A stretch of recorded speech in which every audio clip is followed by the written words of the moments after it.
in the eyes of the Most High, it's honorable what we're doing. That's why the scripture saying in Corinthians, it pleased the Lord because for the foolishness of preaching. Yep. You know, this actually pleases the Lord, man. So if we're gonna be crazy, we're gonna be crazy for Yahweh Shema Shai. You know. So we will be crazy, man. We will be madmen for the Lord. I do that. This is the second, 1 Corinthians chapter 2, from the top. I didn't scan exactly where, but you know, we'll know where to cut it off from the Spirit. It says, and I, brethren, when I came to you, came not with excellency of speech or of wisdom, declaring unto you the testimony of the Most High. For I determined not to know anything among you, save Yahushua Mashiach and him crucified.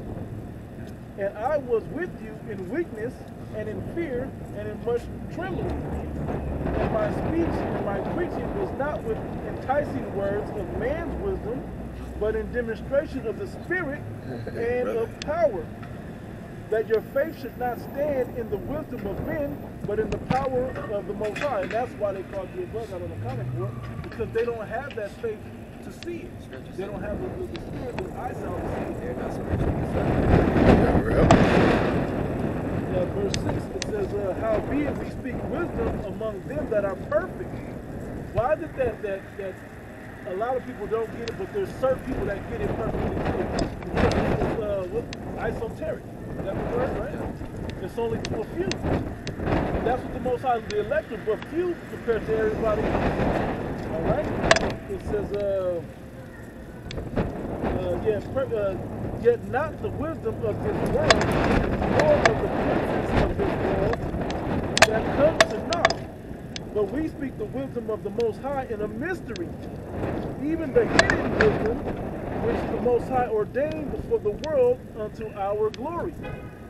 You know, so it's not, the reason why we go deep into this thing is because it's for our edification, not for everybody. That's why everybody wants you to a nicer message. Wants you to say things that we can all, and it's not for you. Edification for the elect. It's for the elect. Those that need to get it, do get it. Okay, that's even amongst those that know that they're Israel. You got it, I got more. Matthew 13:9. Who has ears to hear, let him hear. And the disciples came and said unto him, why speakest thou unto them in parables? He answered and said unto them, because it is given unto you to know the mysteries of the kingdom of heaven, but to them it is not given. Yep. Romans 11, right? Israel have not obtained that which he seeketh for, but the election have obtained it, and the rest were blinded. What is that? Go ahead. Romans 11. Well, what is that? Romans 3, what is something I believe? Yep. To the faith of God, be a son of God. Back in, you got it right there. Corinthians chapter 4, starting at verse 9. Instead, I sometimes think the Most High has put us apostles on display, like prisoners of war at the end of a victor's parade, condemned to die. We have become a spectacle to the entire world, to people and angels alike. They don't understand what they're seeing. They don't understand our message because it's not for them. They don't understand why we stand out here in all types of weather, all brutal weather, man. It'll be ice cold and it'll be blazing hot. They don't get it. Why we put up so many videos, why we edify so many points, why we feel we have the authority to correct those that are off of the doctrine. Yep. You know, according to the scriptures. Well, it's the Spirit that's moving us to do it. So much men that'll like inconvenience themselves for an entity that they can't see. Yep. That will put their bodies on the line. That will sacrifice whatever they have going in their life to come and serve a higher power that you cannot see.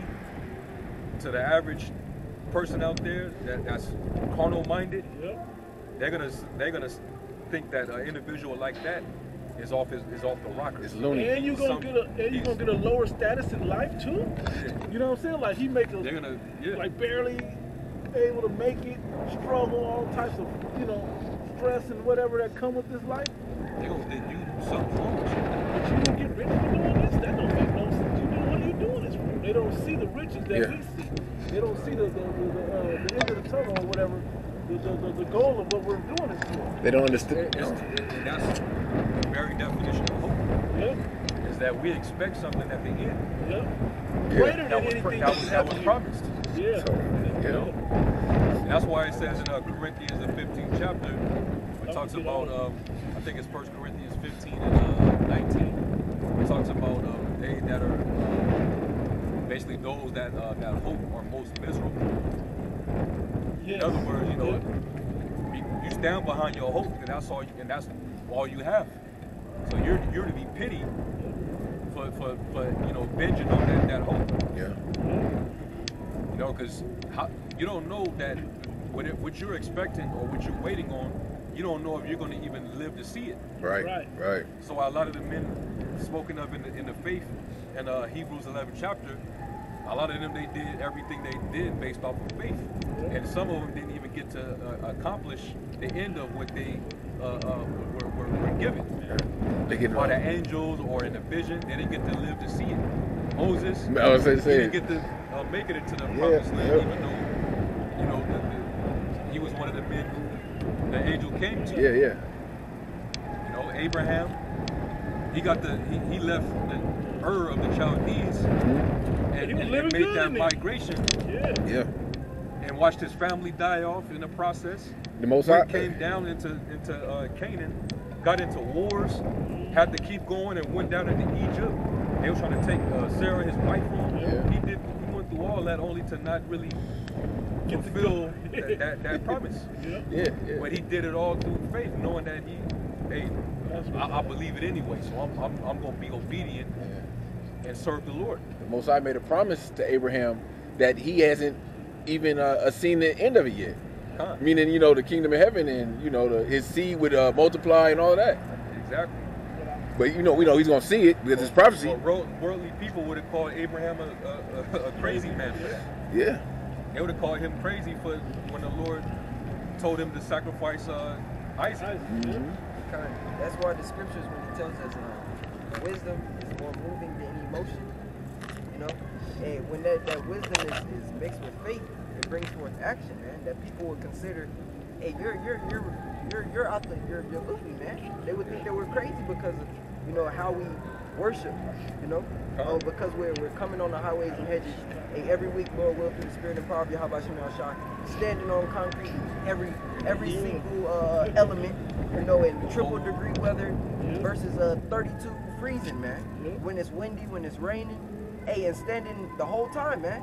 Not making excuses and still going in the spirit and edifying. Remember when they used to call brothers in the East Coast, they called them snow dummies? Snow dummies. They was out there prophesying in the cold. Yeah.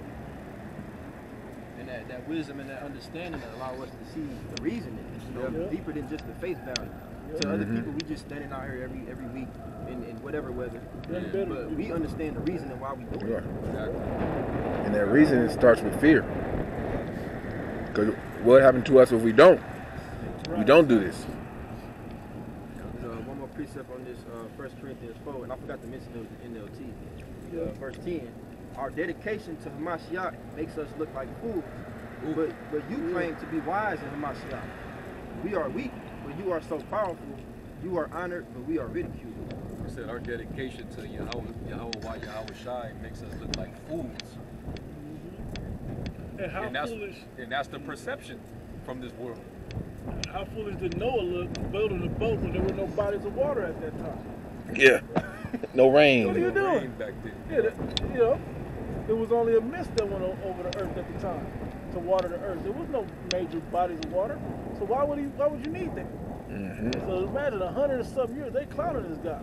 Clowning them big time. And then when the first drought came, it was like, and then when they get about ankle high, you're like, Hey, let us see it. Then they get about knee high, He don't look so crazy. Imagine being a punchline of everyone's jokes for 100 years. Right. And then Jake. Yeah. Jake, you know how Jake get down the baggage and all that. Jake made a whole song and a whole goddamn reality show on you know, Clowning. clowning. There was a lot of violence, a lot of murders. You had the sons of the wicked around too. You know, he had to deal with all that in his time. You know, but they would have perceived that he was crazy. Basically, that whole going into that whole chapter of it, Hebrews 11 chapter, all those people, they would be considered crazy individuals for those acts that they did. And I'm reading But it. these were all acts of faith, and they all pleased the Lord. Hey, you talk to anybody, really, I was gonna say Christian or more so, somebody just an atheist or somebody like that, and they'll be like, oh, so you got this fantasy, you know, they call it a fantasy, they call it a make-believe and imaginary friends, and you know, they say all these buzzwords and words about faith. The greatest gift that anybody can have is faith. They said we bug outs for believing in, thinking that spaceships is going to come down with angels and deliver us. Yeah. And we brother hit this right. Romans chapter 4, start at verse 2. It says, for if Abraham were justified by works, he had whereof to glory, but not before the Most High. For what saith the Scripture? Abraham believed the Most High, and it was counted unto him for righteousness. His faith, as his belief, was counted unto righteousness. And that's what we're hoping for. That's what we're expecting. It's more, Verse 4. Now him that worketh is the reward not reckoned of grace, but of debt. But to him that worketh not, but believeth on him that justifieth the ungodly, his faith is counted for righteousness. Yeah.